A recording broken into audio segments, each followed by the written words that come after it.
انتہائی حقارت بھری نظروں سے اس نے تھر تھر کانپتی لڑکی کو دیکھا جو اس کے بستر پر سجی دلہن بنی بیٹھی تھی۔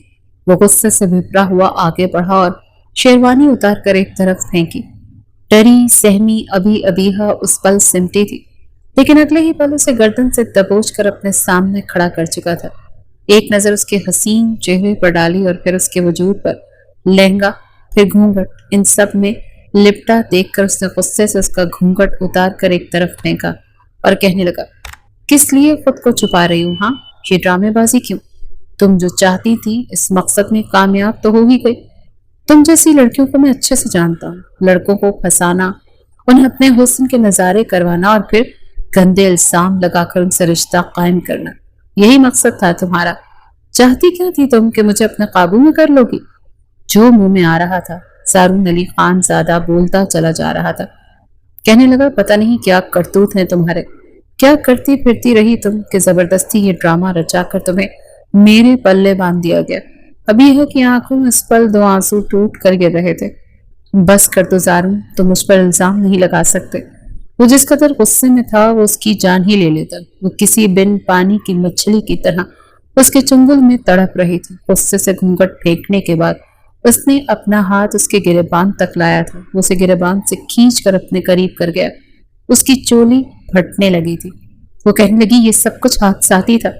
آپ خود میرے کمرے میں آئے تھے، میں نے آپ کو دعوت نامہ نہیں بھجوایا تھا کہ میرے کمرے میں آ کر دیکھیے کہ میں کس حالت میں موجود ہوں۔ کسی سائے کی طرح اس کے ذہن میں وہ وقت گزرنے لگا جب وہ بالکل بے حجاب، ہر ایک پردے سے آزاد اپنے کمرے میں کھڑی تھی۔ پانی کے قطرے اس کے وجود کو بھگو رہے تھے۔ سفید دودیا رنگت اس پر اس کے کھلے کالے بال۔ جیسے ہی وہ گھومی تھی اور اچانک کمرے کی روشنی آن ہوئی تھی تو سامنے یہ ستمگر کھڑا اس کے وجود کے ایک ایک انگ کو بڑے غور سے دیکھ چکا تھا۔ بیچاری کو سمجھ نہ آئی کہ کہاں سے چھپائے اور کہاں سے خود کو واضح ہونے دے۔ ابھی وہ یہ منظر سوچ ہی رہی تھی جب اسے وہ فرش پر پٹک چکا تھا۔ دفع ہو جاؤ، نکلو میرے کمرے سے۔ تم جیسی گندی عورت میں اپنے کمرے میں برداشت نہیں کر سکتا۔ تمہیں اگر میں نے نکاح میں لیا ہے تو صرف اور صرف اپنی بہن کی خوشیوں کی خاطر، ورنہ تم جیسی لڑکیوں پر تو میں تھوکنا بھی پسند نہیں کرتا۔ نکلو میرے کمرے سے، تمہارے وجود سے اٹھنے والی مہک مجھے میرے کمرے میں نہیں چاہیے۔ وہ دھکے مار کر اسے کمرے سے باہر گرا چکا تھا۔ اگر ریلنگ کو جاگ کر لگی، اگر ریلنگ نہ پکڑتی تو شاید سیڑھیوں سے لڑکتی ہوئی نیچے جا کر گرتی۔ نیچے کھڑے سبھی گھر کے افراد یہ منظر اپنی آنکھوں سے دیکھ رہے تھے، مگر کوئی کچھ نہیں کر سکتا تھا۔ کمرے میں موجود ساری سجاوٹ کو بگاڑنے کے بعد وہ غصے سے چلایا اور بیڈ پر بیٹھ گیا، سگریٹ پر سگریٹ پھونکنے لگا۔ وہ وقت سے یاد آنے لگا جب شگون لے کر وہ سامان کے گھر پہنچا تھا۔ ڈھول کی تھاپ پر تمام کمسن لڑکیوں کا رقص جاری تھا۔ یہ سامان کی مہندی تھی۔ لڑکیوں کی الہڑ ہنسی سے گھر گونج رہا تھا۔ ہر طرف خوشیوں کا سما تھا اور پھپھو کی خاص ہدایات کے مطابق وہ لوگ مہندی کا شگون دینے آئے تو ساتھ میں شبینہ کو بھی لائے تھے۔ شبینہ اور سامان دونوں کو ایک ساتھ بٹھا دیا گیا اور ڈھول بجا کر گیت گائے جانے لگے۔ اس دوران زارون علی نے آگے بڑھ کر اپنی بہن شبینہ کے سر پر ہاتھ رکھا اور اس کے منہ پر ہلدی لگائی تو اس کی آنکھوں میں آنسو دکھائی دینے لگے۔ ارے ارے نہیں نہیں، رونا نہیں، میری بہن جہاں رہو خوش رہو بھیا۔ وہ یہ سنتے ہی اس کے گلے لگ کر رونے لگی۔ اچھا اچھا بس، اب میں یہاں اس لیے نہیں آ رہا کہ تم اپنے رونے کا سیشن جاری رکھو۔ اس نے ہنستے ہوئے اسے خود سے الگ کیا۔ لاڈلی بہن کی شادی تھی، اس کی آنکھیں بھی نم ہو گئی۔ اسی طرح اس کا فون بجا۔ ایکسکیوز می، ایک ضروری کال ہے۔ وہ جیسے ہی بات کرنے لگا تو شور کی وجہ سے کچھ بھی سنائی نہیں دے رہا تھا۔ پھپھو جان، یہاں سگنل نہیں آ رہے۔ سگنل کہاں ٹھیک سے آتے ہیں، میں وہاں سے آ کر بات کر لوں، ایک پارٹی کی کال ہے۔ اس نے آگے بڑھ کر پوچھا تو پھپھو جان نے اسے کہا کہ بیٹا یہاں کمرے کے برابر میں جو بیلکنی ہے نا، اس کے پاس جا کر تم بات کرو گے تو آسانی سے سگنل آ جائیں گے۔ ٹھیک ہے، میں یہاں چلا جاتا ہوں۔ وہ ایمرجنسی میں اسی شور سے نکلا اور پرسکون بیلکنی میں آیا۔ ابھی وہ بات کر ہی رہا تھا کہ اچانک سے گھر جو مختلف قسم کی روشنیوں سے سجا ہوا تھا اندھیرے میں ڈوب گیا۔ اوہو، یہ لائٹ کو بھی ابھی جانا تھا۔ اندھیرا اس قدر گہرا تھا کہ ہاتھ کو ہاتھ سجائی نہیں دیتا۔ اس نے پارٹی سے فون پر بات کی، انہیں بزنس کے چند اصول سمجھائے اور فون بند کر کے جیسے ہی پلٹا تو غلطی سے ہال میں جانے والے راستے کے بجائے ایک کمرے میں چلا آیا۔ مجھے لگتا ہے میں غلط جگہ آ گیا ہوں، اب یہاں اندھیرے میں کچھ دکھائی بھی نہیں دے رہا اور فون کی بیٹری بھی ڈیڈ ہو گئی ہے، کیا مصیبت ہے۔ وہ بڑبڑانے لگا، اسی طرح اس سے آگے بڑھ کر سوئچ پر ہاتھ مارا تو لائٹ آ گئی۔ Thank God. اس نے مڑ کر جیسے ہی دیکھا تو اس کے الفاظ اس کے منہ میں ہی رہ گئے، استغفر اللہ۔ اس نے مڑ کر اپنی آنکھوں پر ہاتھ رکھ لیے، سامنے اس کی کزن ابیحہ جو ابھی شاور لے کر نکلی تھی، باتھ ٹاول میں لپٹی ہوئی تھی۔ اس کا دودھیا چمکیلا بدن روشنی میں خوب چمک رہا تھا، پورے جسم پر پانی کے قطرے ابھی بھی موجود تھے۔ اس نے اپنے سامنے جب زارون علی کو دیکھا تو اس کا سانس اٹک گیا۔ اس کا سامنا اس حالت میں ہوا تھا کہ ابیحہ شرم سے پانی پانی ہو گئی۔ کچھ دیر پہلے وہ باتھ روم میں نہا رہی تھی، آج اس کا پیپر تھا اور پھر سر میں شدید درد کی وجہ سے دوا لے کر سو گئی۔ نیچے فنکشن چل رہا تھا اور وہ جلدی سے فریش ہو کر کپڑے پہن کر نیچے آنے ہی والی تھی کہ لائٹ چلی گئی۔ اندھیرے سے تو ویسے ہی اسے وحشت ہوتی تھی، اس لیے وہ اپنے کپڑے لے کر جیسے ہی باتھ روم سے باہر آئی تو ٹیبل سے ٹکرا گئی۔ ہڑبڑی میں اس نے اپنے کپڑے پہننا شروع کیے ہی تھے کہ یہ سب کچھ ہو چکا تھا۔ گھبراہٹ کے مارے کبھی اپنا ہاتھ سینے پر رکھتی، خود کو چھپانے کی پوری کوشش کر رہی تھی، جبکہ زارون تو ایک پل کو اسے دیکھتا ہی رہ چکا تھا۔ اس کی نظریں تو اس کے حسین وجود سے ہٹ ہی نہیں رہی تھی۔ آج تک اس نے کبھی بھی اس قدر دلچسپی نہیں لی تھی، مگر آج شاید یہ اس کی مردانہ فطرت تھی کہ وہ پلکیں جھپکنا ہی بھول چکا تھا اور وہ فوراً سے پردے کی آڑ میں چھپ گئی۔ آپ یہاں میرے کمرے میں کیا کر رہے ہیں؟ وہ رونے لگی۔ دیکھیں یہ غلط فہمی ہوئی ہے، وہ ابھی تک مڑا ہوا تھا۔ اس نے پلٹ کر سامنے اسے نہیں دیکھا، حالانکہ وہ اسے ایک نظر میں بے حجاب دیکھ چکا تھا۔ پھر اگلے ہی لمحے اس نے اپنی آنکھوں پر ہاتھ رکھ لیے۔ میں تو اندھیرے میں بھٹک گیا، غلطی سے آپ کے کمرے میں آ گیا، میں چلا جاتا ہوں۔ آپ کو شرم آنی چاہیے۔ زارون نے یہ جملہ سنا تو اس کا دماغ بھگ اڑا۔ شرم مجھے کیوں آنی چاہیے؟ میں تو بے حجاب نہیں ہوں، باتھ ٹاول تو آپ نے پہنا ہوا ہے، اور جب اندر واش روم بنا ہوا ہے تو اس حالت میں باہر آنے کی کیا تک بنتی ہے؟ وہ اسے کھری کھری سنانے لگا۔ یہ آپ مجھے کہہ رہے ہیں؟ یہ میرا کمرہ ہے، میں جیسے چاہوں یہاں رہوں۔ ابیحہ رونے لگی۔ ہاں ہاں جیسے چاہے یہاں رہیں، چاہے بے حجاب اور بے لباس گھومیں، لیکن خدا کا واسطہ کہ دروازے کو لاک ضرور کر لیا کریں۔ اس نے طنز کیا تو ابیحہ کا دل چاہا کہ وہ پاس پڑا گلدان اٹھا کر اس کے سر پر دے مارے تاکہ اس کا سر ہی پھٹ جائے۔ وہ ابھی تک پردے کی آڑ میں تھی۔ میں چلا جاتا ہوں، رونے کی ضرورت نہیں ہے، میں نے تمہارے ساتھ کوئی غلط کام تو نہیں کیا۔ وہ غصے میں کہتا ہوا فوراً سے دروازہ کھول کر باہر جانے لگا تو اچانک سے پھپھو جان اندر آ گئی۔ شاید وہ ابیحہ کو ہی بلانے آئی تھی کہ مہمان آ چکے ہیں، وہ ابھی تک تیار ہو کر نہیں آئی، کہاں رہ گئی وہ ابیحہ؟ اندر آتے ہی جیسے ہی ان کی نظر زارون پر پڑی تو وہ حیران رہ گئی، اور پیچھے انہوں نے جب پردے کی آڑ میں کھڑی ابیحہ کو دیکھا تو ان کے اوسان خطا ہو گئے۔ یہ کیا ہو رہا ہے ابیحہ؟ یہ سنتے ہی بھاگ کر واش روم میں ابیحہ گھس گئی۔ کچھ نہیں پھپھو جان، میں تو غلطی سے لائٹ چلی گئی تو یہاں چلا آیا، ایسا کچھ بھی نہیں ہے جیسا آپ سوچ رہی ہیں۔ اس نے فوراً سے اپنی صفائی دینی شروع کی۔ تم باہر جاؤ۔ پھپھو جان کا لہجہ ایک دم بدل گیا تو زارون نے دروازہ کھول کر باہر کی جانب قدم رکھ دیے۔ اف، یہ سین بھی آج ہی ہونا تھا۔ اس نے اچانک سے جھرجھری لی اور وہی مہمانوں میں جا کر بیٹھ گیا۔ بار بار اس کے ذہن میں وہی سین آ رہا تھا۔ جب جیسے ہی وہ لائٹ جلا کر مڑا تو اس کے سامنے ابیحہ کا دودھیا بدن جو آدھا باتھ ٹاول میں چھپا ہوا تھا دکھ گیا تھا۔ پھپھو میرے بارے میں کیا سوچ رہی ہوں گی؟ میں انہیں بتا دوں گا کہ یہ سب غلط فہمی تھی اور کچھ بھی نہیں، لیکن وہ یہ نہیں جانتا تھا کہ پھپھو ایک فیصلہ کر چکی ہیں اور اس فیصلے کو جھٹلا نہیں سکتا۔ سلمان اور شبینہ ایک ساتھ بہت خوبصورت لگ رہے تھے۔ آج ان کا نکاح بھی ہو جانا تھا۔ رخصتی اگلے دن مقرر کی گئی تھی۔ نکاح خواں آ گئے تو دونوں کو ایک دوسرے کے آمنے سامنے بٹھایا گیا۔ نکاح نامہ شبینہ کے ہاتھ میں دیا گیا۔ یہ ابیحہ اور رخسانہ کہاں رہ گئی؟ زارون کی والدہ نے کہا، اور جیسے ہی نظر اٹھا کر دیکھا تو رخسانہ پھپھو چہرے پر بے تحاشا سنجیدگی لیے وہاں آ کر کھڑی ہوئی۔ یہ نکاح نہیں ہو سکتا۔ ان کی بات پر تمام لوگوں نے مڑ کر ان کی طرف دیکھا۔ کیا ہو گیا ہے رخسانہ؟ کیسی باتیں کر رہی ہو؟ کلثوم بیگم نے ایک دم سے اپنے دل پر ہاتھ رکھا اور ان کی طرف دیکھا۔ میں بالکل ٹھیک کہہ رہی ہوں، یہ نکاح نہیں ہو سکتا۔ ان کا لہجہ اٹل تھا، ان کی آنکھوں میں ایک عجیب سا غصہ تھا۔ شبینہ نے روتے ہوئے اپنے بھائی زارون کو ایک طرف دیکھا، گویا کہہ رہے ہوں کہ بھائی یہ کیا معاملہ ہے، کیوں نہیں ہو سکتا یہ نکاح؟ ساری تیاری ہو گئی ہے اور اب تم انکار کر رہی ہو؟ انکار کی کوئی وجہ بھی تو ہو۔ کلثوم بیگم نے اپنے آنسو چھپاتے ہوئے دہلتے دل کے ساتھ ان سے پوچھا۔ ابیہ کے ساتھ جو کچھ ہوا وہ زارون علی اچھی طرح سے جانتا ہے۔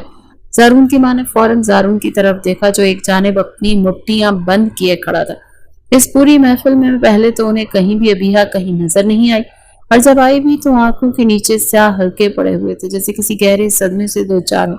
وہ بار بار یہی پوچھ رہی تھی کہ آخر ماجرا کیا ہے۔ زارون کے والد بھی اپنی بہن کی طرف دیکھ رہے تھے۔ ایک سانس خارج کر کے وہ صرف اتنا بولے کہ میری بہن عزت کے معاملے میں ہے، اگر کچھ ایسا تھا تو تم پہلے بتاتی۔ اچانک سے اپنے بھائی کے دل کو کیوں 100 ٹکڑے کرنا چاہتی ہوں؟ مگر رخسانہ بیگم کہنے لگی، بھائی صاحب میں سب کے سامنے کچھ نہیں بتا سکتی، بہتر ہے کہ آپ زارون ہی سے پوچھ لیجئے کہ اس نے کل کیا حرکت کی ہے۔ اب اس کی ذمہ داری بنتی ہے کہ زارون اسے اپنے نکاح میں قبول کرے۔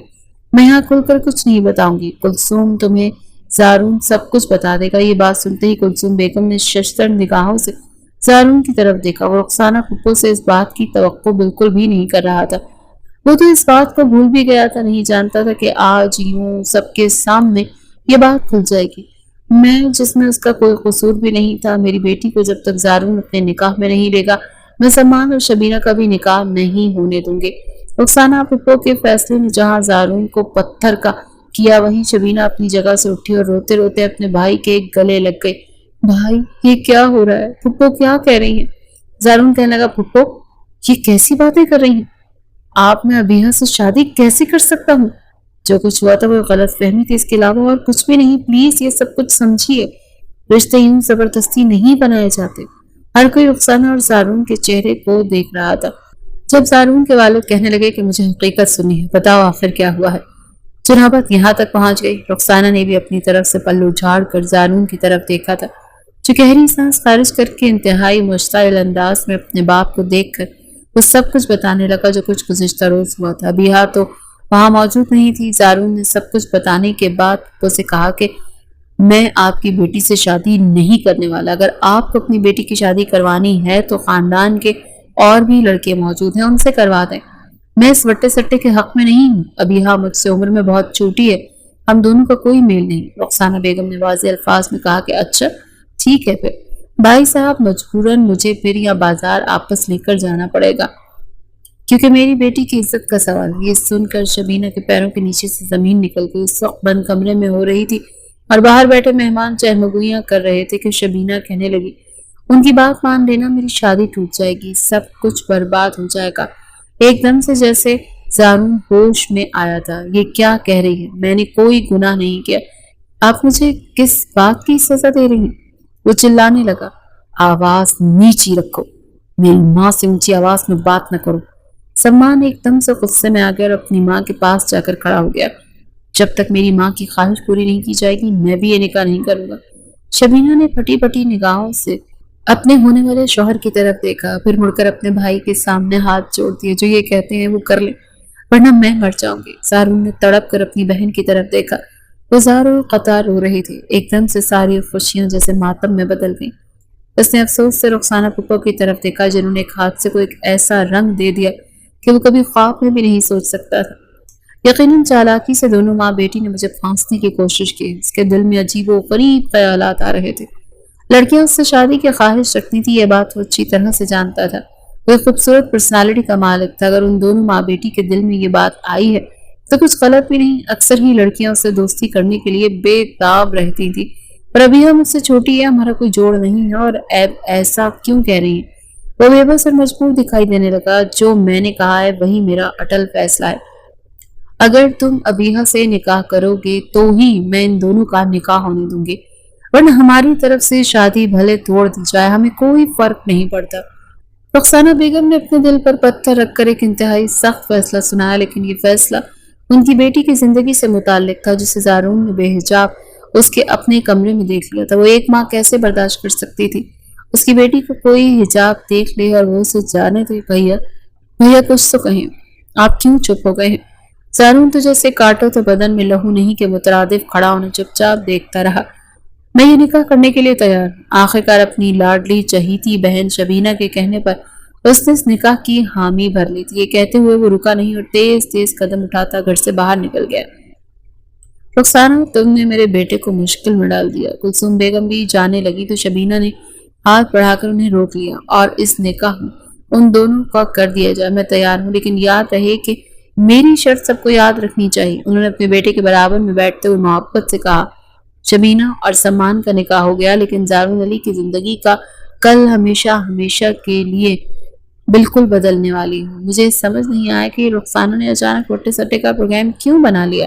اگر ایسا ہے تو تمہارے رشتے کے وقت ہی بتا دیتی، عین نکاح کے وقت ڈرامہ کھڑا کرنے کی کیا ضرورت تھی؟ کلثوم بیگم انتہائی برا موڈ لے کر گھر میں داخل ہوئی تھی۔ انہوں نے شبینہ سے کہا کہ زارون انہیں کہیں دکھائی نہیں دے رہا تھا، بھیا کہاں ہے؟ بہت زیادہ اداس ہوں، میرے لیے انہوں نے یہ فیصلہ کر لیا، مجھے ان کے پاس جانا چاہیے۔ اس نے آگے بڑھ کر کہا تو وہ اسے اپنے کمرے سے نکلتا ہوا دکھائی دیا۔ وہ غمگین لگ رہا تھا۔ نکاح ہو گیا نا تمہارا؟ اس نے فوراً سے شبینہ سے پوچھا۔ لیکن بھائی آپ نے، اس نے فکر مندی سے پوچھا، تمہارے بھائی نے اپنے آپ کو تمہارے لیے قربان کر دیا۔ مجھے رخسانہ پھپھو سے یہ امید بالکل بھی نہیں تھی۔ لیکن ہوا کیا تھا زارون؟ تم کچھ تو بتاؤ، کلثوم بیگم نے اس سے پوچھا۔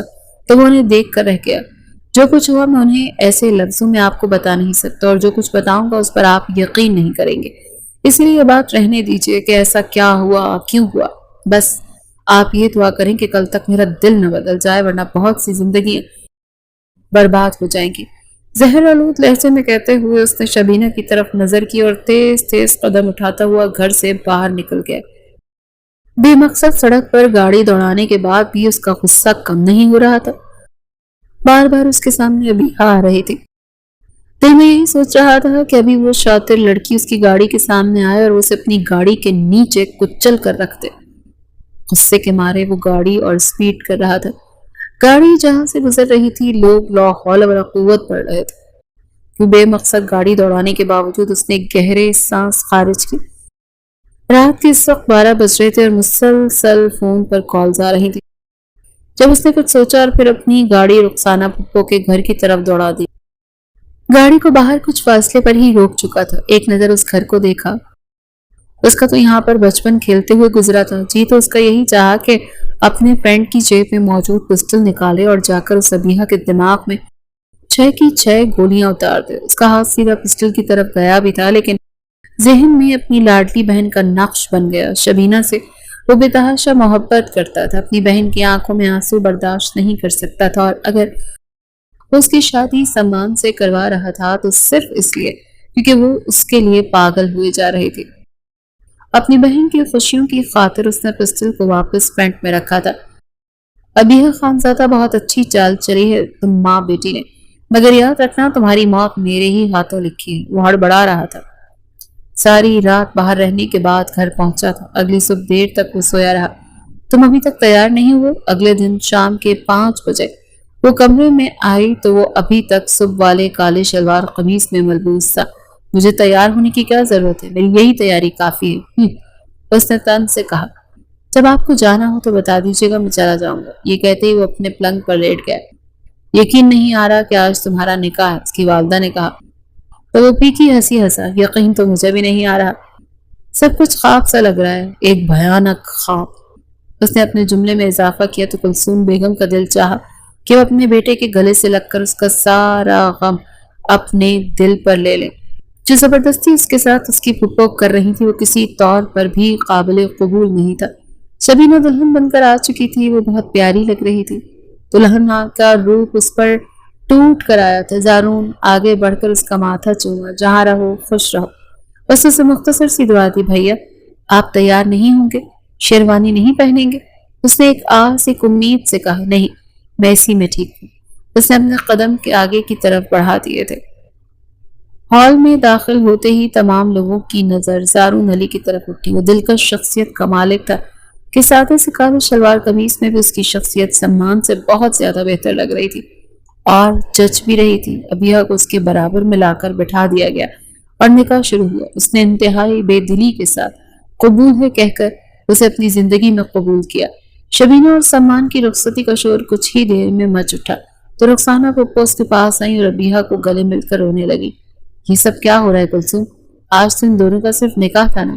انہوں نے رخسانہ کی طرف دیکھ کر کہا، میں اس کی رخصتی بھی اپنے ہی لیے کرانے کو تیار ہوں۔ رخسانہ بیگم کی بات سنتے ہی جہاں کلثوم بیگم حیران رہ گئی وہیں زارون بھی اپنی جگہ سے اچھل پڑا۔ پھپھو اب آپ یہ زیادتی کر رہی ہیں، میں یہ نکاح کے لیے تیار ہو گیا ہوں۔ یہ یہی بہت بڑی بات ہے، ورنہ میں لڑکا ہوں، اگر میں چاہوں تو آپ کی بیٹی کی بدنامی ہر جگہ کر سکتا ہوں، لیکن افسوس کہ اب یہ میری بیوی بن چکی ہے، تو آپ نے ہر طرف سے مجھے گھیرے میں لے لیا ہے۔ پر آپ کی رخصتی والی بات مجھے ہرگز بھی قبول نہیں ہے۔ اس نے آہستہ مگر تیزی سے اپنی پھپھو سے کہا تو وہ ہنسنے لگی۔ دیکھو، تمہاری بہن کی خوشیاں تمہارے فیصلے پر منحصر ہے، اس لیے سوچ سمجھ کر فیصلہ لینا۔ یہ رخصتی بھی آج ابھی اور اسی وقت ہوگی۔ سلمان اور شبینہ کے ساتھ ہی زارون دل محسوس کر رہ گیا تو شبینہ رخصتی کے سوچ کر رو رہی تھی، جبکہ زارون پر یہ کسی مصیبت آن پڑی تھی۔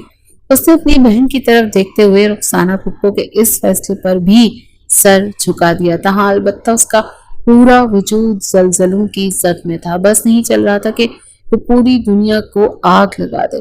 وہ حجرہ روسی میں بیٹھی اپنے شوہر کے زارون علی کا انتظار کر رہی تھی۔ وہ یہ بات اچھی طرح سے جانتی تھی کہ اس کی ماں نے یہ شادی زبردستی اس پر تھوپی ہے، اس کا خیال رد عمل ہوگا۔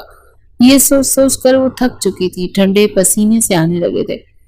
اسے شروع ہی سے زارون بالکل بھی پسند نہیں تھا، کیونکہ وہ شروع ہی سے انتہائی سخت مزاج اور غسیل قسم کا لڑکا تھا۔ ہر وقت غصہ اس کی ناک پر بیٹھا رہتا تھا اور وہ کسی کو اپنے سامنے کچھ بھی نہیں سمجھتا تھا۔ پھر دونوں کی عمر میں بھی اچھا خاصا فرق تھا۔ بار بار وہ لمحہ جب اس کے سامنے بے لباس تھی، سوچ سوچ کر اس کے دل پر چوریاں چل رہی تھی۔ اور پھر یہ شادی، وہ گھبرا کر رہ گئی۔ ابھی تو اس نے پڑھنا تھا، ڈاکٹر بننا تھا، کیا کچھ نہیں سوچ رکھا تھا۔ مگر ماں کے فیصلے اور زارون کے اچانک کمرے میں آنے پر سب کچھ تہس نہس ہو چکا تھا۔ نہ جانے وہ کمرے میں آ کر کیا کرتا۔ رخسانہ بیگم نے تو اسے واضح الفاظ میں کہا تھا کہ دیکھو، بچی نہیں رہی، اب تم شوہر کمرے میں آ کر اگر حق وصول کرنا چاہے تو چپ چاپ دے دینا، کوئی فالتو کی ڈرامے بازیاں نہیں کرنا۔ وہ ساتھ ساتھ دلہن بنا رہی تھی اور ساتھ ساتھ سمجھا بھی رہی تھی کہ شوہر کو جتنا مٹھی میں رکھو گے اتنا ہی اچھا ہے۔ جانتی تو ہو کہ زارون ہمارا خاندان کا سب سے امیر کبیر لڑکا ہے، اور مجھے اپنی بیٹی پر پورا بھروسہ ہے کہ اس نوجوان کو بالکل اپنی مٹھی میں رکھے گی۔ اس نے فوراً سے رومال اٹھا کر اپنے چہرے پر پسینہ صاف کیا، لیکن دل کیا کہ جو بار بار زور زور سے دھڑک رہا تھا۔ اسی دوران کمرے کا دروازہ کھلا اور وہ دناتا ہوا اندر آیا۔ اسے دیکھ نفرت سے منہ پھیر لیا۔ اپنی شکل یہاں سے گم کرو، تمہیں دیکھ کر مجھے وہ سارا منظر یاد آنے لگتا ہے اور میرا دل چاہتا ہے کہ میں تمہیں اپنے ہاتھوں سے قتل کر دوں۔ بہت ہی کوئی بے شرم لڑکی ہو تم، جو فخر سے اس بیڈ پر بیٹھی میرا ہی انتظار کر رہی ہو۔ تمہیں تو شرم سے اسی وقت ڈوب مر جانا چاہیے تھا کہ تمہیں کیسی حالت میں میرے سامنے آئی تھی۔ ابیہا نے سہم کر اس کی یہ بات سنی تھی۔ یہ ایک نئی حویلی دلہن کی طرح استقبال تھا، ایک ایسا استقبال تھا۔ وہ رونے لگی، مگر کچھ سمجھ نہیں آ رہا تھا۔ یہ مگرمچھ کے آنسو میرے سامنے نہ بہانا، میں تمہارے کسی آنسو کے دھوکے میں نہیں آنے والا۔ تمہاری ماں نے میرے ساتھ جو کچھ کیا ہے وہ ناقابل یقین اور برداشت بھی ہے۔ صرف شبینہ کی وجہ سے میں نے یہ سب کچھ سہا۔ مجھے تمہیں اپنی بیوی نہ پہلے مانتا تھا، نہ اب مانتا ہوں، اور نہ کبھی مانوں گا۔ یہ بات تم کان کھول کر سن لو۔ اس نے ایک جھٹکے سے آگے بڑھ کر اس کا گھونگھٹ اتار کر دور پھینک دیا اور اسے بیڈ پر نیچے اتار کر صوفے پر دھکا دے دیا۔ یہ میری جگہ ہے اور تم مجھے یہاں نظر نہ آؤ۔ مجھے مہمانوں کا خیال ہے، ورنہ میں ابھی اسی وقت تمہیں کمرے سے ہی نکال دوں، کیونکہ اس وقت تمہاری شکل دیکھنا بھی میرے لیے بہت بڑی آزمائش۔ زہر آلود لہجے میں کہتے ہوئے وہ اس کے قریب آیا اور اس کا جبڑا اپنے ہاتھوں میں لے کر نفرت سے اس کے اندر اتارنے لگا۔ تو ابیہا کی سسکی ابھری۔ خدا کا واسطہ چھوڑ دے مجھے، میرا کیا قصور ہے؟ اگر آپ نے مجھے بے حجاب دیکھ لیا تھا تو میں نے تو آپ سے نہیں کہا تھا کہ مجھ سے شادی کرے، آپ انکار کر دیتے۔ انکار؟ واہ، انکار کی بھی خوب کہی تم نے۔ کیوں انکار نہیں کیا تھا میں نے؟ مجھے تو تمہاری ماں نے ایک مجبوری میں باندھ دیا، میری خوشیوں اور بہن کی خوشیوں کو ایک دوسرے سے مشروط کیا۔ میں تو بے بس تھا، لیکن تم تو مجبور نہیں تھی نا، یہ تمہاری بھی پلاننگ تھی، جان بوجھ کر تم نے ایسا کیا۔ اچھی طرح سمجھتا ہوں تم جیسی لڑکیوں کو۔ یہ ساری پلاننگ، جہاں خوبصورت لڑکا، پڑھا لکھا اور ویل اسٹیبلش لڑکا دیکھا، اپنے آپ کو لٹوں کی طرح ان کے آگے ڈال دیا۔ اس سے پہلے کہ وہ مزید کچھ کہتا بھی ہے، ایک جھٹکے سے اس کے ہاتھ سے دور ہوئی۔ خبردار، اب آپ مزید میری ذات کی توہین نہیں کر سکتے۔ اگر میری ماں نے یہ فیصلہ لیا ہے تو اس میں میں بھی مجبور ہی تھی۔ انہوں نے مجھے بھی ایک قسم دے رکھی ہے اور میں قسم نہیں توڑ سکتی۔ اگر مجھے اختیار ہوتا تو با اختیار ہوتی تو میں کبھی بھی آپ سے نکاح نہ کرتی۔ ارے آپ جیسے شخص سے نکاح کر ہی کون سکتا ہے جو دنیا کے سامنے ویل اسٹیبلش بزنس مین بن کر گھومے پھرے اور انہیں اتنی تمیز نہ ہو کہ جب کسی کے گھر جائیں تو دروازے پر نوک کر کے کمرے میں داخل ہوتے ہیں۔ اس کی یہ بات سن کر تو اس کے اندر تک آگ بھڑک اٹھی تھی۔ روتے ہوئے اس نے اسے آئینہ دکھا دیا تو وہ ایک لمحے کے لیے ششدر رہ گیا۔ اب تم چاہے کتنا ہی مجھے یقین کیوں نہ دلا دو لیکن میں تمہاری بات پر ہرگز بھی یقین نہیں کروں گا، کیونکہ تم مجھ پر مسلط کی گئی ہو اور مسلط کی گئی عورت ایک مرد کو کبھی بھی پسند نہیں آتی، وہ اسے ہمیشہ اپنے پاؤں کی جوتی بنا کر رکھتا ہے۔ تمہاری حیثیت بھی میرے سامنے ایک پاؤں کی جوتی سے زیادہ اور کچھ نہیں، آئی سمجھ؟ میں اس نے انگلی اٹھا کر اسے وارننگ دی اور اسے ایک طرف دھکا دے کر تیز تیز قدموں سے باہر نکل گیا۔ اس کے سر میں شدید درد ہو رہا تھا اور وہ چھت پر چلا گیا اور سگریٹ پر سگریٹ پھونکنے لگا تھا۔ دوسری طرف ابیحہ زمین پر بیٹھی سسکیوں کے ساتھ رو رہی تھی۔ اس کی ماں نے اس کے ساتھ جو کچھ کیا تو اس کا بدلہ اسے سہنا پڑ رہا تھا۔ اس نے جب اپنی ماں کے سامنے احتجاج کیا تو انہوں نے کہا کہ مرد خوبصورت عورت کو دیکھ کر پھسل ہی جاتا ہے، تم بھی اس کے پھسلنے کا انتظار کرنا، کیونکہ جو کچھ ہوا ہے وہ میرے لیے ناقابل یقین ہے۔ وہ تمہیں بے حجاب دیکھ چکا ہے تو اب اس پر الزام ہے کہ وہ تمہیں اپنی زندگی میں شامل کرے، اور وہ دن کس کی زندگی کا بھیانک ترین دن تھا جس نے اسے شادی کا خوفناک ترین دن دکھایا۔ رو رو کر ابیحہ کا برا حال تھا۔ صبح نہا دھو کر وہ سادہ سا سوٹ پہن کر بیٹھی تھی۔ اس کی آنکھیں گہری سرخ ہو رہی تھی جب زائرون نے اسے زہر آلود نظروں سے دیکھتے ہوئے تنبیہ کی، اور ہاں، خبردار جرات والی بات کسی کے آگے کہیں یا اپنے گھر والوں کا سارا معاملہ بتا کر میری بہن کو بلیک میل کرنے کی کوشش بھی کی۔ یہ ڈرامے باز میں برداشت نہیں کروں گا۔ زائرون نے اسے پھر سے ذلیل کرنے میں کوئی کسر نہیں چھوڑی تھی۔ ابیحہ نے سرخ آنکھوں کے ساتھ گھٹنوں میں منہ چھپا لیا تھا۔ بیٹا تم اسے پھپھو کے گھر لے جا، یہ بھی ماں کے گھر جائے گی تو شبینہ کو وہاں سے تم لے آنا۔ انہوں نے آگے بڑھ کر اپنی بہو ابیحہ کو گلے سے لگایا، جو کچھ ہو چکا تھا وہ اس حقیقت کو قبول کر چکی تھی۔ مجھے آفس میں کام ہے، آفس جانا ہے، زبردستی کی شادی کا یہی انجام ہوتا ہے۔ اس نے طنزیہ انداز میں اپنایا تھا۔ ابیحہ کو کسی طرح سکون نہیں لینے دینا چاہتا تھا۔ جب وہ خود اتنا بے سکون تھا تو گھر سے اسے سکون سے کیسے رہنے دیتا؟ یہ سنتے ہی کلثوم بیگم حیران ہوئی۔ زائرون کیا ہو گیا ہے؟ کل ہی تمہاری شادی ہوئی ہے اور آج تم آفس جاؤ گے؟ تم کہیں نہیں جا رہے، تم اسے لے کر اس کے مائکے جاؤ اور وہاں سے شبینہ کو لے کر آؤ، رات کو یہ دونوں اپنے اپنے گھر چلی جائیں گی، سمجھ گئے تم؟ کلثوم بیگم نے اس سے کہا تو وہ بیزار ہوا۔ کیا اس گھر میں میری بھی کوئی حیثیت ہے یا نہیں؟ اس نے تبھی آواز میں اپنی ماں کے سامنے احتجاج کیا۔ وہی کہتا اور کرتا چلا آؤں گا جو آپ لوگ چاہیں گے۔ اس نے شدید تیش میں آتے ناشتے کی پلیٹ بھرے گی۔ تمہیں خدا کا واسطہ سسرال جا کر کچھ بھی ایسا نہ کرنا کہ شبینہ کے رشتے پر اثر پڑے۔ زائرون نے پلٹ کر انہیں اس نظر سے دیکھا کہ وہ سر جھکا گئی۔